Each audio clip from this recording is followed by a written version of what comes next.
You're out of touch. I'm out of tune. Eavesdroppin.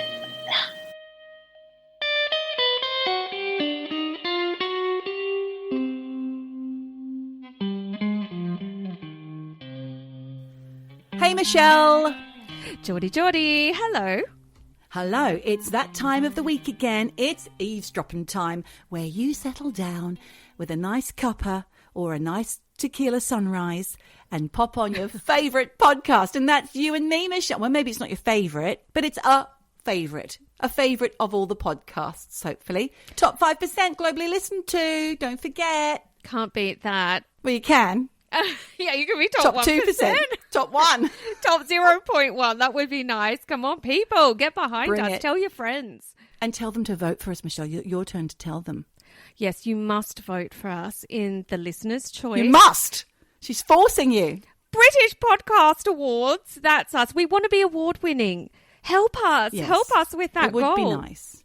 It would give us more opportunities and more money to spend on the podcast. And then we could get that bloody merch sorted. Then you could get your knickers saying, pick up your panties and go. And also we did have an eavesdropper who gave us a slogan. It's a Mendel slogan. What is it? Well, it was from the other day. It was, Ben, drink the Kool-Aid. That was you. Oh, no, Yasmin. Yes, our listener, Yasmin. Who, by the way, I was having a little look on the social medias and I noticed that all those lovely girls, Safka and Shari and Yasmin, they all know each other. And there was some sort of performance. And I think Yasmin is a performer. She's not actually a Russian bus tour operator after all. We love it when everyone writes in. We get to know our listeners. Definitely. And we actually had a lovely, lovely, quite moving message from one of our listeners about our adoption episode even. Yes, we did. We did. Issue.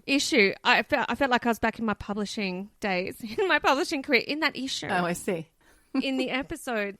Thank you so much for sharing your story with us. And we're glad that, we can have these episodes that aren't all supernatural. We do true life as well. And real crime. Real crime. Real life. Yeah. Real life crime. True crime. She confused me. She got the words All from, not right. me.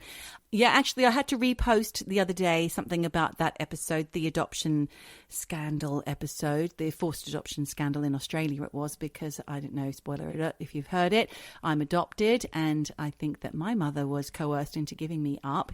There is a similar story that has come out on Radio 4 on Monday night by a gentleman by the name of, can't remember.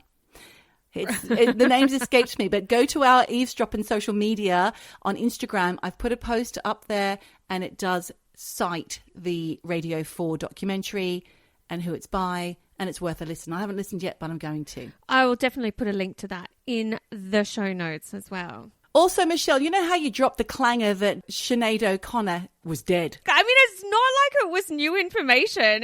What am I meant to say? It was just your insensitive delivery, I suppose, of the word sorry. dead. She's dead. That's all right. Well, listen, I was quite moved by something I watched last week. I had a night at home at the weekend and I watched Nothing Compares, this documentary, which must have been hastily knocked out. It did have her voice on it though, so I'm thinking maybe it was in production anyway. And it was very interesting because it went right back to the very beginning of her childhood and it detailed quite a lot of the abuse that her mother inflicted upon her and how it informed her music and her choices in life and her feelings about things, I suppose. And I did mention that book by Jeanette McCurdy. Yes. She was also abused by her mother, but the thing is she didn't realise she was being abused. Well, I just don't think as a child you would, because that's all you know. But the thing is, for Jeanette McCurdy, she was getting breast exams and like full body exams in the shower. Her mother would shower her till she was quite old. That is sexual abuse. Kind of, but I don't think it God. was for sexual reasons. It was more about control. I think her mother had a lot of mental health issues and they weren't recognised exactly. But listen, I don't want to give spoilers because I really want you to read the book, and especially the audio book. It's fantastic and it's in her voice. She speaks very quickly though, so sometimes it's hard to catch what she said, but it's worth it. But yeah, going back to Sinead, yes, that was very sad. It was very sad, and sorry that I upset you by just saying she was dead. She passed away. R.I.P. Sinead. I mean, look, she was a strong woman who called a spade, so... Yeah.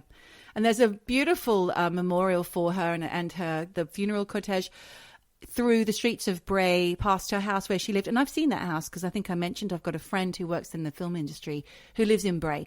That documentary is also really worth watching. It's called Nothing Compares, although Prince's estate wouldn't let them use that song in the documentary. Fucking assholes. Which was weird. I know. But it made me think about the Wham documentary. How wonderful was that? And that led me to thinking, Wham, what about Hall & Oates? Why isn't there a Hall & Oates documentary? They were classics, weren't they? You're a rich girl. I can go for that. No. No can do. Loved that song. Oh, Hall & Oates. Because your kiss is on the list. Private eyes are watching you. You know all they the see songs. your every... I know all the words more than I know all the Wham words. What else is there? Oh, here she comes. Watch out. Watch out, boy. She'll chew you up. Wow. Yep. And the classic, you're out of touch. I'm out of tune. I did not realise I had so many hits. I only knew the big... Well, I know all of them now you say them, but I wouldn't have been able to think Hall & Oates. Jen probably had a Hall & Oates record on vinyl. My parents weren't cool enough for Hall & Oates. How did you know all the words? Were you just from the radio? Well, yes. In fact, whilst on holiday, I chose to listen to Hall & Oates radio on the Spotify. So it's like, I love this one. Oh, I love this one too. Oh, I love that. What's this shit? Turn it off. We did that driving back from Italy and I put Nick Kershaw radio on. I love Nick Kershaw. Just those two songs. I know, but that's all you needed. By a tree and a river, there's a hole in the ground. We say it all the time. 80s. Best era ever. The best era ever. Well, speaking of being on holiday, I was away recently in Sweden. Not really holiday. I was cleaning. That's what a cleaning I do. holiday, because that's the best kind. Kill me now. While I was away, Andreas had sent me a picture of the Queen, you know, the part-time cat that I have. The cat. The cat. And she had basically a big rip in her skin and the fur was hanging off. Really awful. Oh, God. It really upset me. I get these shooting pains down the backs of my legs that happen when I see something Yucky like that. things. Do you get like a clench in your fanny? Go on, be honest.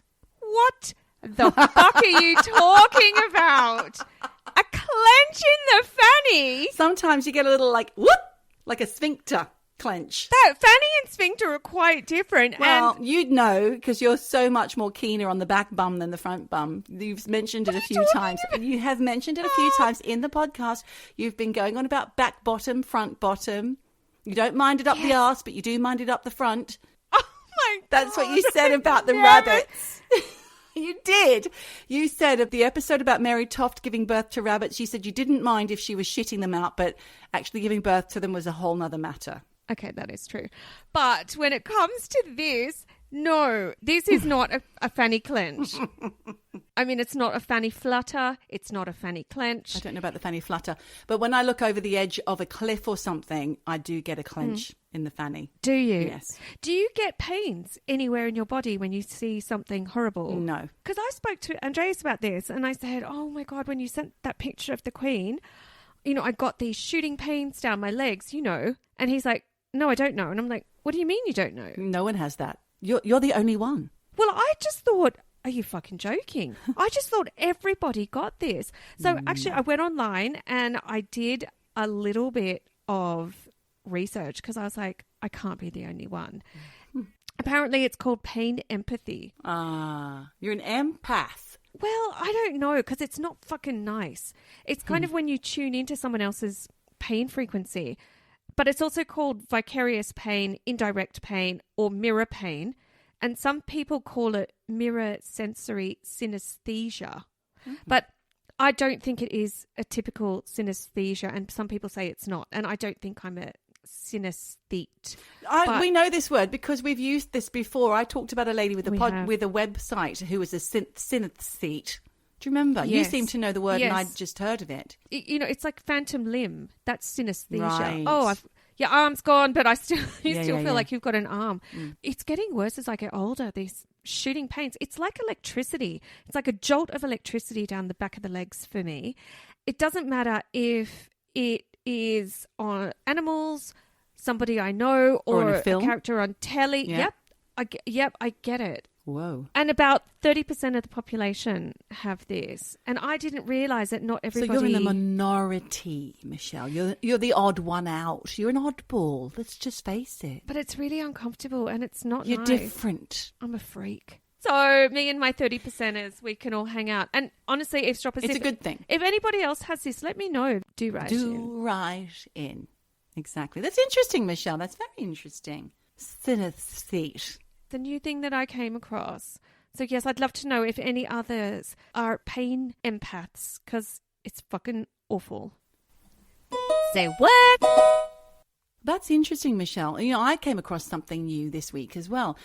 It's not exactly new. I mean, I know what a phantom is, but I didn't really know. So I had to kind of Google what it meant. And it says in the dictionary, something elusive or visionary or an object of continual dread or abhorrence. That sounds dreadful, doesn't it? Or something existing in appearance only. Phantom. Did Phantom of the Opera come up and you had to just fucking click off 1,000 things? No. Do you know what? I actually did hear the Phantom of the Opera this week, but what? That's not the reason. I didn't go to it. I heard it somewhere. I think it was on the radio. Why am I doing that? It's so bad for podcasting. Listen, pull up a chair, pour yourself a glass of something refreshing. I've got lembic today, ladies and gentlemen. Today I'm drinking cherry beer from France, a.k.a. Limpic or Lembic. I call it Lembic OPEC after the Liberal Democrat MP, Lembic OPEC. No one knows who that is. Hang on, did you have this last time? No, I had tequila last time, Michelle, with the grapefruit soda. I'm very continental. I keep missing out on the opportunity to have alcohol on this podcast. I've got a freaking cup of tea here. Oh, God. Choices. Anywho, let's carry on with the story for this week from me. It's the Phantom of Heilbronn, which is a place in Germany, or Woman Without a Face. And guess who sent me this? It's one of our researchers. He's been a bit quiet, but not handsome, because he's constantly being handsome, aren't you, Al Teggett? Woo! He sent me this story, and I also got some backup resources from Wikipedia and a website called Medium. So, let me tell you this story, Michelle. I can't wait to tell you. This is Al Teggett's favourite supernatural story. With a twist. Okay. Phantom of Heilbronn. It's the story of a woman linked to 40 crimes across 3 countries over a period of 16 years. Were you listening? Fucking serial killer. Could be. It's because DNA evidence, which was found at crime scenes in Austria, France, and Germany, that this woman was suspected in the murders of 6 people from 1993 to 2009, including the murder of a police officer called Michelle or Michaela Kaiserwetter in Heilbronn in Germany in April 2007. Are you with me, people? Yeah. Prolific. The first murder was in 1993. It was a 62-year-old German church warden called Lieselette Schlenger, whose body was discovered by a neighbour. And sadly, trigger warning, she had been strangled with florist's wire. The day before her murder, she had nearly emptied her entire bank account of her savings, which was very out of character for her because she was quite frugal. And none of that money was found in her home after her death. In 1993... when this happened, DNA evidence was not advanced enough to help catch killers, but nevertheless, a sample was taken from Schlenger's coffee cup and it revealed the DNA of an unknown female. But because technology hadn't made that leap yet, the sample was put in storage and forgotten about. And the case of Widow Schlenger went cold. Okay. Then, in March 26, 2001...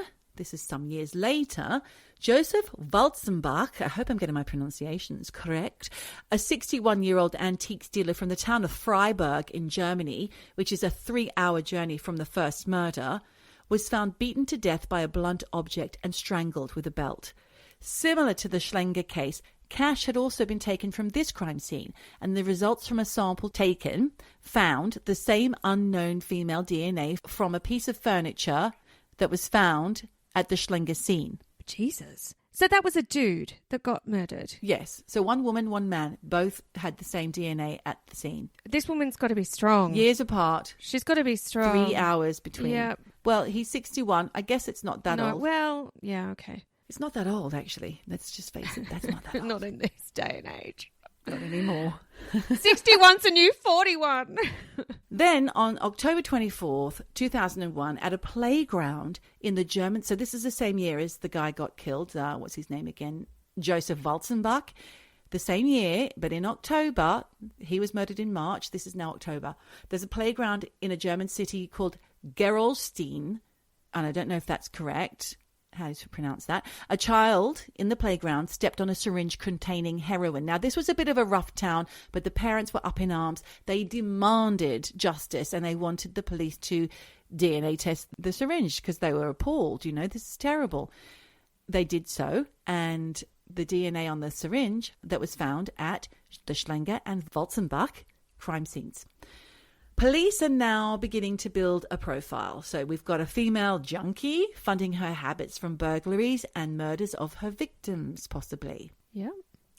Thanks to the syringe at the Gerolstein playground, police began to notice the same unknown female DNA at many more crime scenes. So this crime-crazy lady had her mitts all over car and motorcycle thefts, many burglaries and attempted burglaries in Austria as well as Germany, and even took a bite out of a cookie while breaking and entering a premises in Budenheim, Germany. This location was slightly closer to the original 1993 Schlenger crime scene. There's something not right here. She's on a fucking rampage without... Well, I guess we are doing a supernatural episode here, but...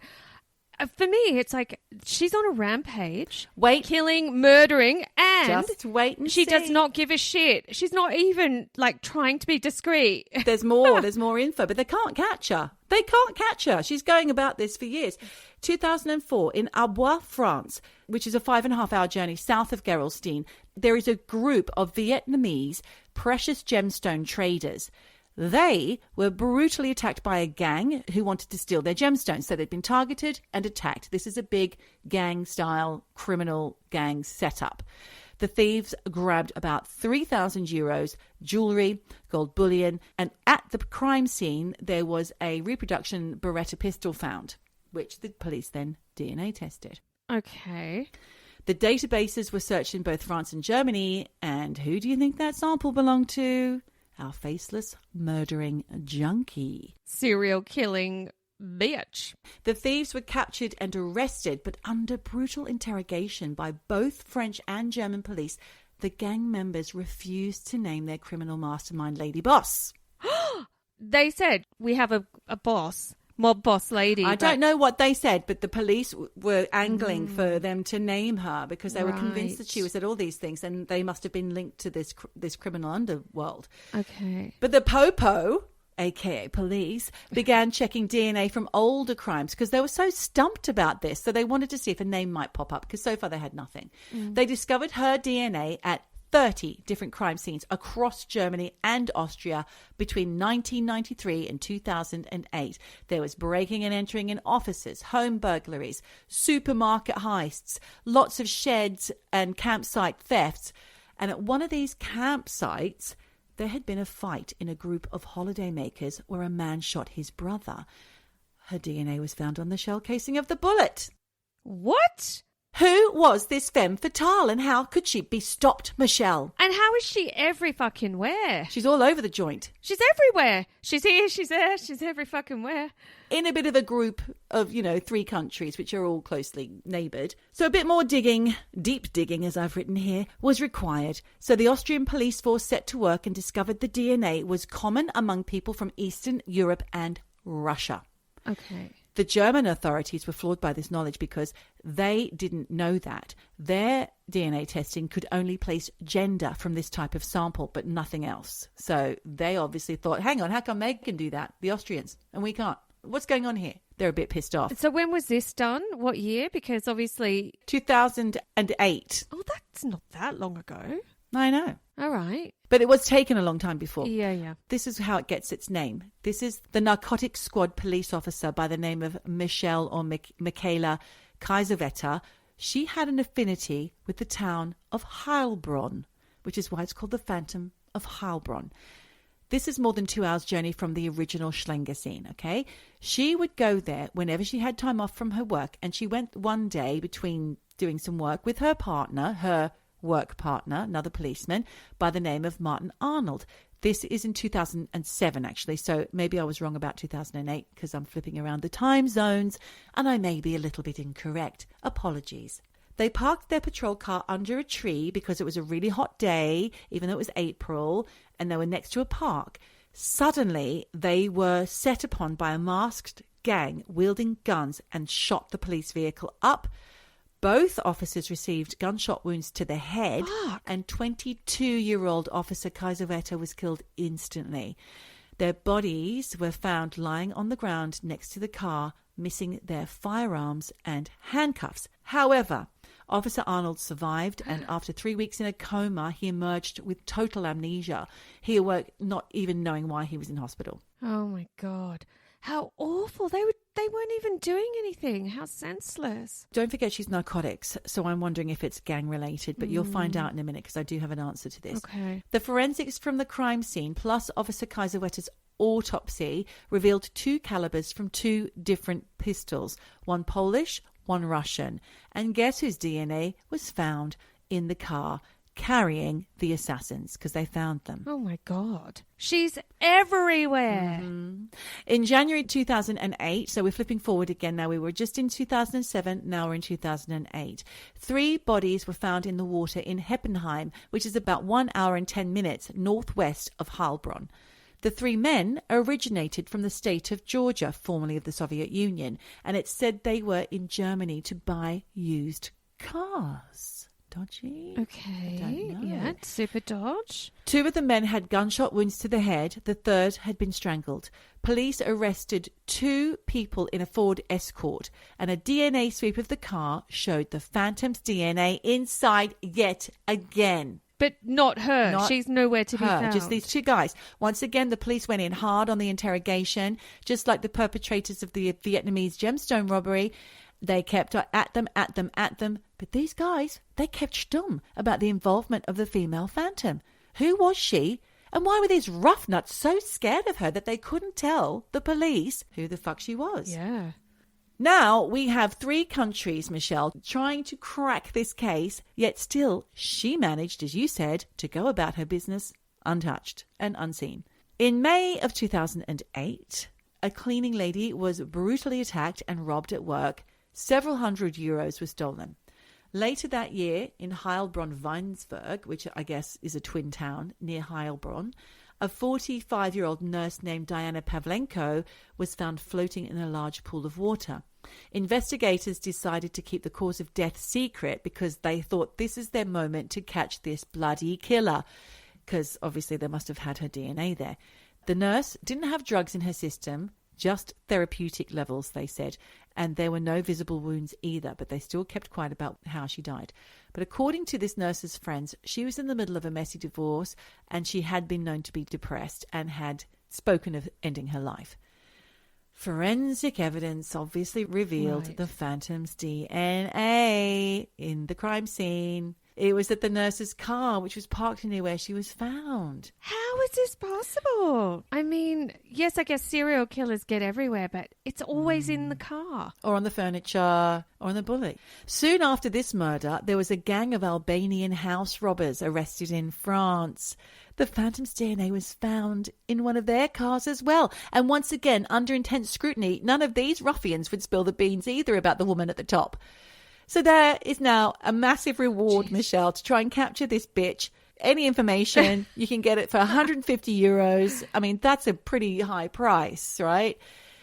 We're going to flip again. 150 euros? 150,000. You don't listen to me. Sorry, I thought you said 150 euros, and I'm like... All this and more for only 150 euros. 50 euros.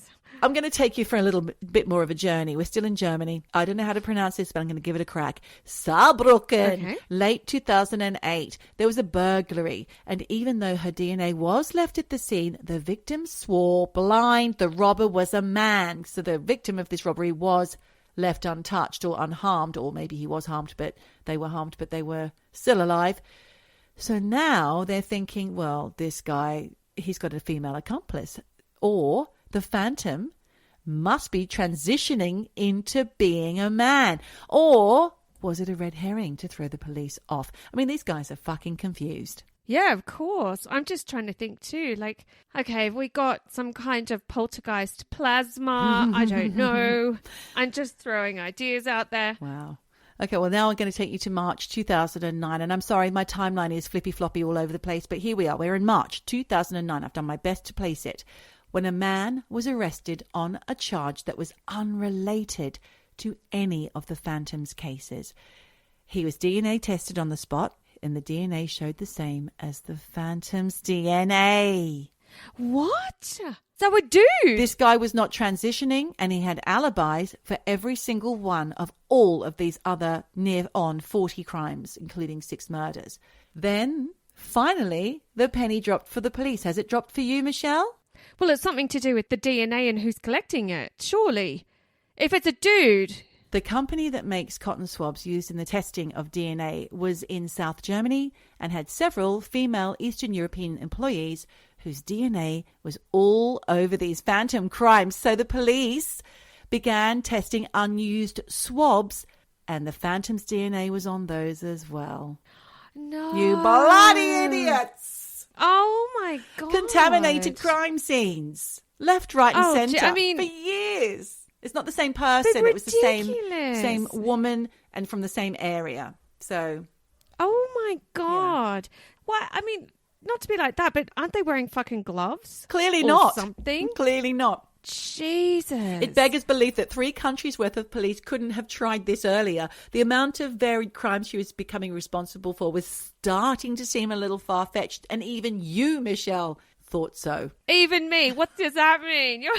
Even you were starting to wonder, there's something amiss. There is something amiss here. Definitely something fishy. Right. So it's not an alien. No, it's not plasma. not it's not a transitioning person. Wow. So when the police realised this, they had to go back over 40 cases, including the 6 murders, which amounted to around 16,000 wasted hours of overtime over 8 years between 2001 and 2009.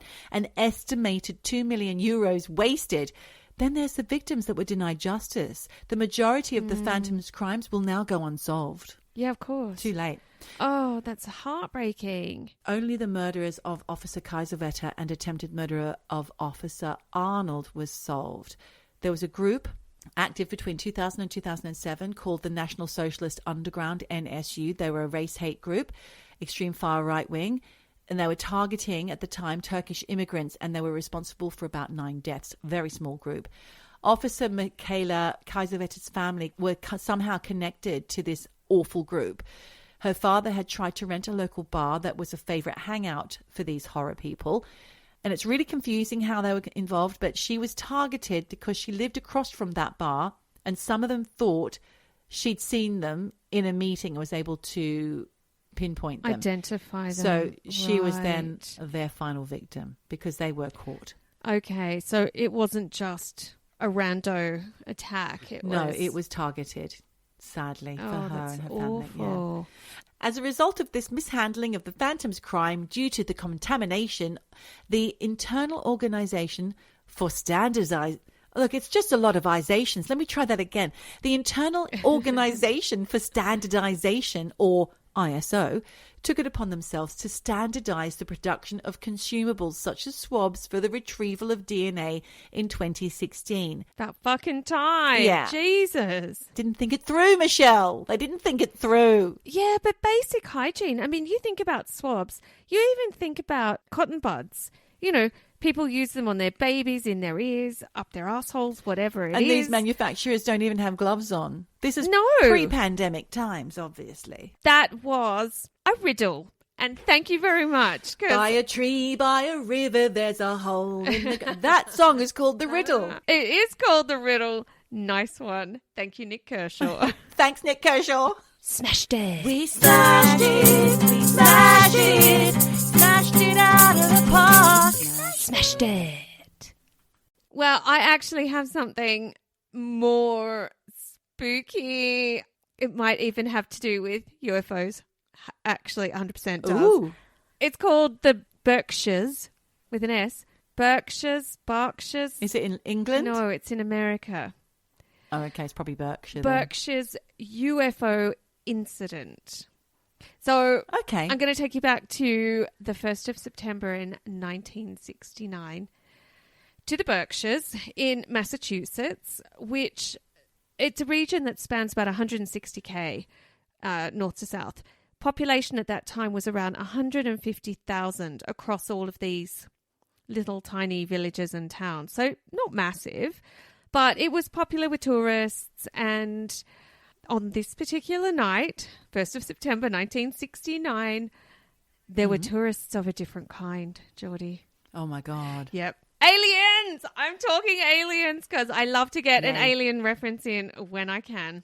And look, what actually makes this UFO story a bit different to other stories we've covered is that whatever was in the skies that night, a little bit like your Phantom Lady, was not trying to be discreet. Loads of people saw this thing up and down the Berkshires, and that to me actually makes this story a bit more believable in some ways than just a dude in a car on a lonely back road at 4 o'clock in the morning. You know, the only person in the car, which is nothing wrong with that, because I do, like we always say, people always are like, I know what I saw. Can't discount it. Exactly. Don't doubt their accounts. No, I don't. But whatever went down on the 1st of September, 54 years ago, like it's a long time. Yeah, yeah. Well, that UFO did not give a shit about not being seen. And I'm going to look at a few different people today who didn't really know what they saw that night, but they all saw something. And most of my info today comes from the 5th episode of Netflix's Unsolved Mysteries, which is... Oh, come on. Yeah, it's a reboot of the original. They busted this case wide open because before that, it was just sort of one of those underground UFO stories, but they really went hard on it and spoke to lots of people who lived in different towns at that time who didn't know each other, but had all had a strange encounter, starting with Tom Reed, his brother Matt, his mum Nancy, and his grandmother, who has no name. Now, Tom was only 9 years old at the time, but he says he remembers this like it was yesterday. So Tom and his family had been out at some kind of WI type show all day. Like a community thing. Yeah, with pat a horse and stroke a chicken, all that kind of stuff. And the good old days. Good, healthy, clean fun. Yeah. Stroking a chicken. Not choking. I didn't say choking. I said stroking. You're disgusting. Kind of the same thing. You're disgusting. So they'd been stroking a goat all day and it was getting late. So Nancy, the mum, who was a single mum actually, and she ran a small diner in Great Barrington, she took the kids there to eat something before going home. Now, Nancy was driving and the grandmother was in the passenger seat and Tom and Matt were in the back. And it was around 8:30 at night. It was getting late, so Nancy took a shortcut home over the Sheffield Bridge in Massachusetts.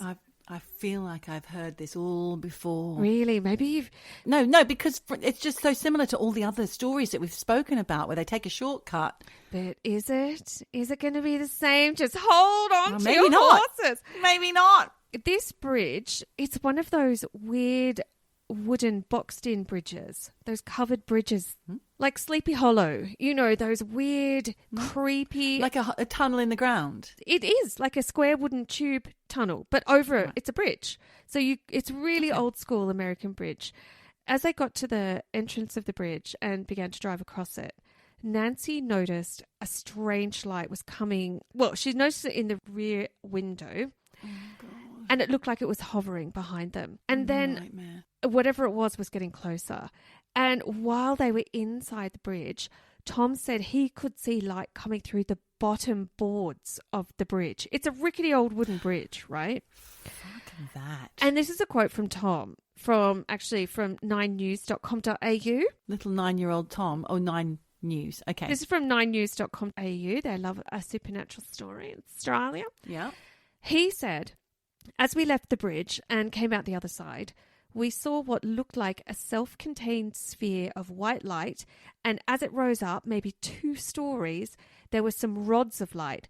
They fired several thin, directional, laser-like poles of light from one side to the other. The light then retracted into it, and the sphere slowly moved around the line of trees, going in the same direction that we were. Good God. I know. Intense.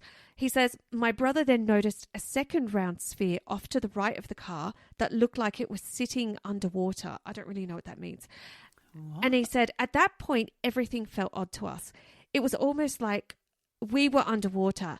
And as the car slowed, and he said, you know, that tapping sound you get from being in a pool? Well, the sound was stones tapping under the fender of the car. Oh, my God. That's made me feel a bit clenchy, Michelle. Have you got a fanny clench from this? Not necessarily fanny clench, but it's just made me feel a bit like my heart kind of dropped, kind of sunk. Because I can imagine being in that situation and just going, fuck this. Well, it gets worse because then he says everything became very still and very quiet. There was literally no sound. And that's when everyone in the car, all 4 of them, saw something hovering over the fields to the left of them that looked like... Are they still in this silly enclosed bridge? No, they've come out of the bridge now. Okay. And they've seen this thing that looks like the shell of a turtle, rounded, like shell of a turtle shape. And then according to Tom, the 2 spheres of lights and the turtle shell shaped craft made a triangle, and their car was in the middle of that triangle. Oh, God. And then out of nowhere, the car was flooded with light, and there was a sudden burst of noise that erupted out of the silence. Like all the crickets and all the frogs on the banks of the Housatonic River, all at that moment burst into sound. My goodness. And then suddenly, the family looked outside to see if they could still see the UFO. But not only was the craft nowhere to be seen, they couldn't see the bridge either. What? And in fact, the car was now parked in front of a pharmacy a few fucking kilometers away from that bridge. Oh, my God. And at this point, Nancy, the mum, is pretty freaked out. She has absolutely no clue how the car got in front of this fucking pharmacy.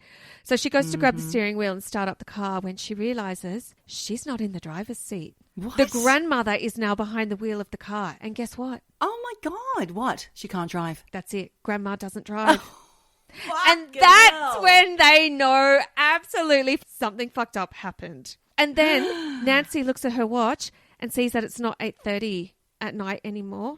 It's almost midnight. 3 hours of missing time, Geordie. Oh, wow. And no one in the car had any clue as to what happened. And we know that missing time is an absolute hallmark of UFO abduction cases. And look, Tom has actually been really vocal about this experience ever since it happened. Or time slips. Remember our time slip story as well? That was also quite exciting. Yes. But this poor kid, you know, he was bullied at school because of this. The town didn't believe them. They were ostracized to the point where Nancy had to give up the diner and move out of town, which is fucking terrible. Yeah. But, you know, he says he knows what he saw. And this is a quote from him. He says... It's not just him either. It's his entire family. Exactly. And he says, do I think there was an off-world presence that caused us to be removed from the car? Absolutely 100%.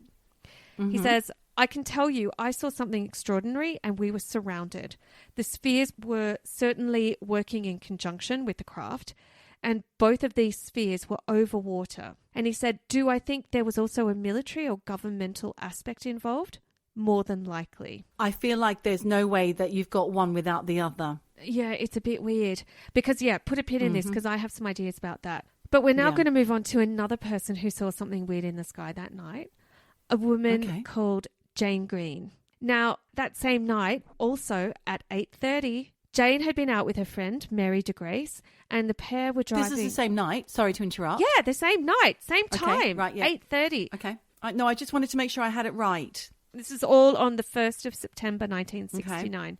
Okay. Jane and Mary DeGrace were driving on the highway home from Stockbridge to Great Barrington when they saw lights up ahead. And because there were so many lights, Jane was like, oh shit, there's been an accident. But as the car got closer to these very white lights, everything got brighter and brighter and brighter to the point where she had to stop because she was getting blinded. And she was not the only one. There were cars also stopped where she had stopped. At the car ahead of her had stopped, and there were also other cars on the side of the road because people were like, oh, the light. They couldn't see anything. This is just reminding me of Close Encounters of the Third Kind. Yeah. The whole story so far has, actually. Then Jane got out of the car, so did Mary de Grace. That's when both of them saw an object floating over the road, so massive that even when she looked right and left, she could not see the edges of the object. It was so fucking huge. Oh my goodness. Yeah. And a quote from her is, she said, I can't tell you whether it was bronze, silver or gold, but it was immense and it was tall. And she also said she saw some windows, but the eeriest thing was that it was silent. She said there was no noise, there was no motor, there was nothing. It was just there, and these lights were coming, and I just looked at it, and within a period of seconds, it lifted up, went to the left, lifted up again, and then went over the mountain. Like a Tesla. Silent like a Tesla. Spaceship Tesla. Mm-hmm. It's very strange. Now, on the Netflix show, because I watched it, Yeah. I would say she's probably the most credible out of all of them, along with Nancy Reid, who was switched in the driver's seat. Yeah. Because when they did this Netflix show just a few years ago, I think, she's 85. She's got all her marbles, and she admits that she was a skeptic before this happened to her. And in fact, she said she used to scoff at people who talked about anything supernatural. And then this happened to her. Her friend Mary de Grace, who sadly has passed away. Is that a nicer way to say it? She's dead. Look, she's amazing. Not Mary de Grace, because I would have loved to have asked Mary, like, her opinion of what happened. But this woman, Jane, she's amazing. And she's like, even if I got Alzheimer's, I would remember every single thing about that day. And when you watch the show, you're just like, I believe her. And actually, the show opens with her talking about how that very night, her kids were home with the babysitter and had gone in and told the babysitter they'd seen weird lights and shit in the sky. And the babysitter was like, yeah, sure you did. Now, look, don't mention this to your mum, otherwise you're going to freak her out. Then Jane obviously had this thing happen to her, and she was like, fuck, this huge thing just happened to me tonight, and I can't tell the kids about it because they're going to get upset. So they'd both seen it, but neither of them were mentioning it to each other. No. And then when Netflix approached her, she went to her kids and said, listen, when you were little, I saw something and I'm going on this TV show to talk about it. And they were like, we saw it too. And for 50 years, they never talked about it. Isn't that incredible? Wow. Really weird. But a guy who did talk out about it was a guy called Tommy Warner. Tommy was 10 years old at the time, and he was over at his babysitter's house, colouring in with this box of crayons. And he suddenly heard this voice echoing above him saying, you need to go home now. So Tom turned around because he thought it was his babysitter, Jane, talking to him. But it wasn't Jane's voice. And the voice had come from sort of somewhere else. And when he turned around, Jane wasn't there. And he says now, as a 10-year-old, he thought he heard the voice of God. So he jumped up and he ran past his babysitter and ran outside. But as he was like making his way across the grass, because I think the babysitter lived next door, he says he was struck by a beam of light. But he kept on running. Thing is, Geordie, he wasn't getting anywhere. He was like fucking running man, running on the spot. Like your worst dream. Like your worst dream. And Jane, the babysitter, she looked outside and she saw him. She saw him. He's just running on the spot. But in his mind, he was fucking running. He did not know he was running on the spot. And the thing is, if that kid thought he'd heard the voice of God, he probably thought he'd been fucking raptured and that this is what was happening. So I don't know. Poor little mite. Poor little my thing. goodness. But it wasn't God. I don't think. No. And in fact, Jane didn't know what the fuck was going on because as she watched him running on the spot, Yeah. he just fucking disappeared into thin air. What? She saw him no. vanish, and she's on this Netflix series saying, I saw him just disappear. Jesus. And this is a quote from Tommy. He says, I was running full speed and I remember just feeling like I was flying. I was running, but I wasn't moving. Actually, so he did know he wasn't moving. But he got a feeling that something was wrong. He said, as I turned, a UFO dropped right out of the sky, right in front of me. Oh, God. And a beam came on me. This light was... Oh, hang on. There's someone in my garden. What? Okay, no. It's the caretaker. The local flasher. Oh, Okay. he's watering the garden. Okay, oh, bless him. All right, sorry about that. That just really panicked me. I'm sure. It scared me as well. I had to clench. Oh my God. Do you know what? Just because we're talking about all this All the fucking clenching. UFO stuff. I know, it's fucking scary, Michelle. It is scary. And then I get scared just about like a guy outside. Can you imagine this poor kid? Anyway. Yes, I am imagining that poor little child must have thought everything was upside down for him. Really? So carry on. Tell me what happened. This beam. Tractor beam. So it picked him up and took him away. That's what Picked happened. him up, That's how yep. he disappeared. Yeah. And he said his hands jerked back and the air got sucked out of him and he was beamed up onto the UFO. God.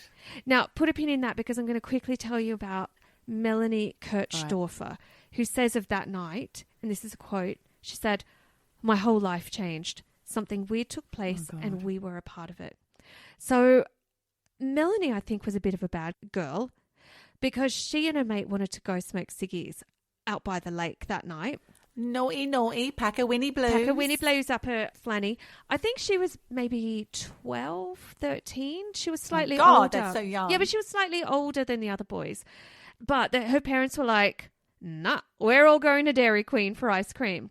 So she reluctantly went in the car with her family.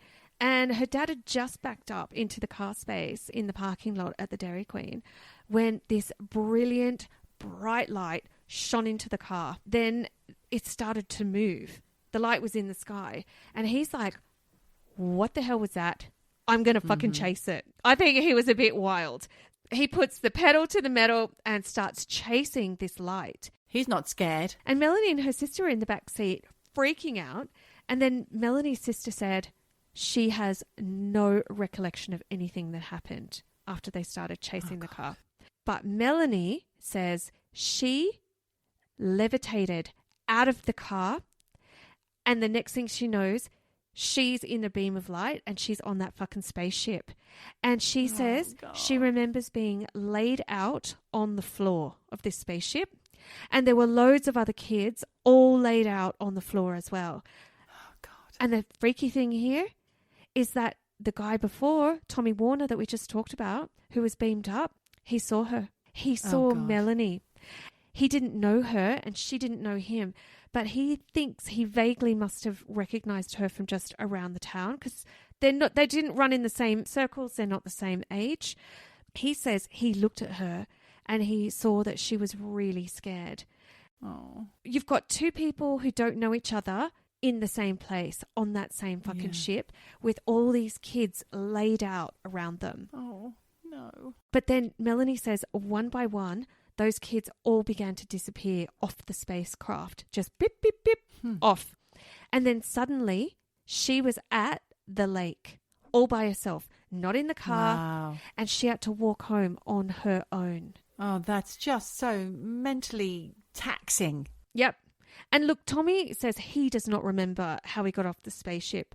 All he knows is that 1 minute he was on the spacecraft with these kids and the next minute he's being laid down on the grass at the other end of the yard where his babysitter lived. He remembers being put down on the ground like you would put a baby down. It was very gentle. Okay. Yeah. He says he looked up and he realized this beam was still on him. And he could hear his brother yelling at him to run because he couldn't move because the beam was still on him. And then he says he heard the same voice saying to him, I'll be done in a minute. And then after a minute, the light beam was gone and he was able to stand up and he ran home. and he had lost 7 minutes of time. So where was the brother? In the yard. I think they were all fucking looking for him. They were watching this. Well, they saw him come down in this beam of light. Good God. Because remember, he'd vanished in the yard. So I think they were just calling for him, looking for him. Right. And the thing is, 40-odd other people are reported to have seen weird shit in the sky that night. So something was definitely happening. Gee but whiz. could it be weird government experiments, Geordie? Because, as you know, we have talked a lot about that kind of stuff on this podcast. Yes. Secret testing that the US government was doing. And remember, this is 1969, right? With that in mind, what if they were doing tests using airborne LSD? Oh. I kept thinking, like, this spaceship did not give a fuck that it was being seen, right? Yeah. And we know that during the 60s, actually all the way through the 50s and the 60s, there were government tests. Yes, there was. The MK Ultra using LSD to try and train assassins and all sorts of weird shit. Well, funny that you should talk about MK Ultra, because there was a guy called Sidney Gottlieb who was the CIA's chief chemist. Yes. Who did head up the MK Ultra program, and you will know this because Yes, you did the story on it, and I'll link Yeah. to that in the show notes. Look, in the early 1950s, I'm just going to give you a little recap on him. He arranged for the CIA to pay $240,000 US. This is back in 1969. Big fucking moolah. To buy the world's entire supply of LSD. He brought this to the United States, and he began spreading it around to hospitals, clinics, prisons. That's in the story, isn't it? Yeah. Yep. And he was doing all of these tests. He was doing research projects to find out. Can you mold the brain when it's in that state? Exactly. He used it as a tool for mind control. The thing is, he also did crazy shit with it. Like, he put LSD in the food and drinks at staff Christmas parties. Oh, God. To then watch the chaos unfold and take notes. It was fucked up. So you can imagine, people are there going to the buffet. Oh, you know, like, I'll have the fruit punch. I'll have, you know, the prawn cocktail. And they're out of their fucking minds on LSD.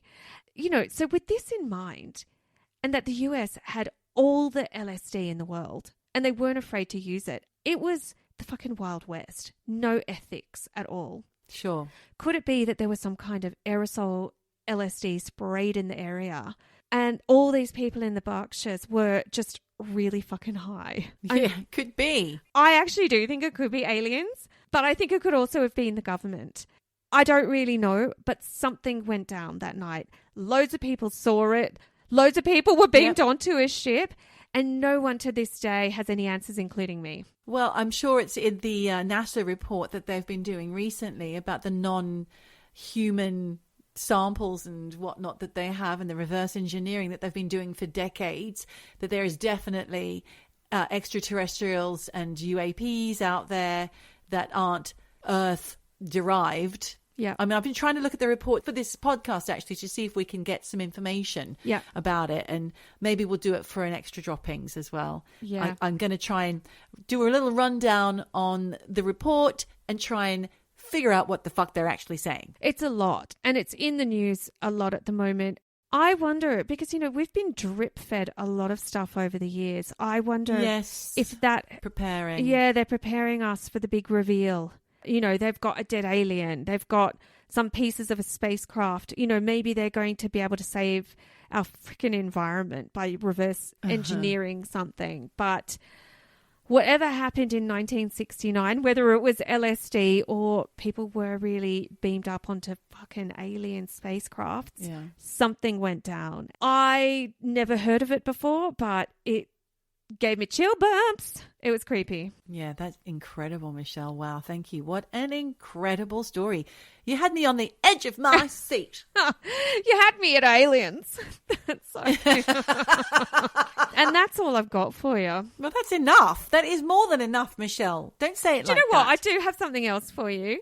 I've got a telly-rec. Okay, because there's not much television on at the moment because there's a writers and actors strike, isn't there? Yes, but this is a little bit old. I've only just cottoned onto it, so maybe the Aussies out there will already know about this. It's a series called Physical. and it's got Rose Byrne in it. Oh, yes. I've seen that. Oh, you've seen the show? I've seen it advertised. I wanted to watch it because there were some great fucking leotards in it. Shiny leotards, the top to toe look. Yes. Headbands. The best era, the 80s. I mean, she's got Fashion and a music. cracking hot bod. I mean, she's a fucking fox. And she's great in this. And I really got into it because it's just lighthearted and sweet. Although there is a dark side. She's a bulimic, and the mental self-abuse, because they do a voiceover of how she really just beats herself up. It's very upsetting. I've loved it. So anybody who wants to... Is it fictional? Good point. Don't know. Is she supposed to be some sort of aerobics instructor or TV? She's meant to be Jane Fonda. I thought so. Yeah, making it burn. I've really enjoyed it. It's been a bit of light-hearted telling. So that's my rec. Wonderful. Doesn't Jane look great for her age? Well, so would you if you'd had fucking $50 million worth of surgery. She's in her 80s. She's had it all nipped and tucked. Like, she looks good. She is quite body conscious and face conscious, I suppose, but she looks good for it. She does. On that note, Geordie, I'm going to go off and watch Physical. Great. Enjoy yourself. And I'm going to love you and leave you. That's great. We'll leave you all with that to ponder. Don't have nightmares, please, because it was quite shocking what Michelle just said. It was quite shocking. It's scary. Don't have the nightmares. Don't eat that food at the Christmas party. Don't trust anyone ever. And whatever you do, wherever you are, just keep eavesdropping. Eavesdropping. Eavesdropping. Dropping. Eavesdropping. Dropping. Eavesdropping. Eavesdropping. Dropping. Eavesdropping.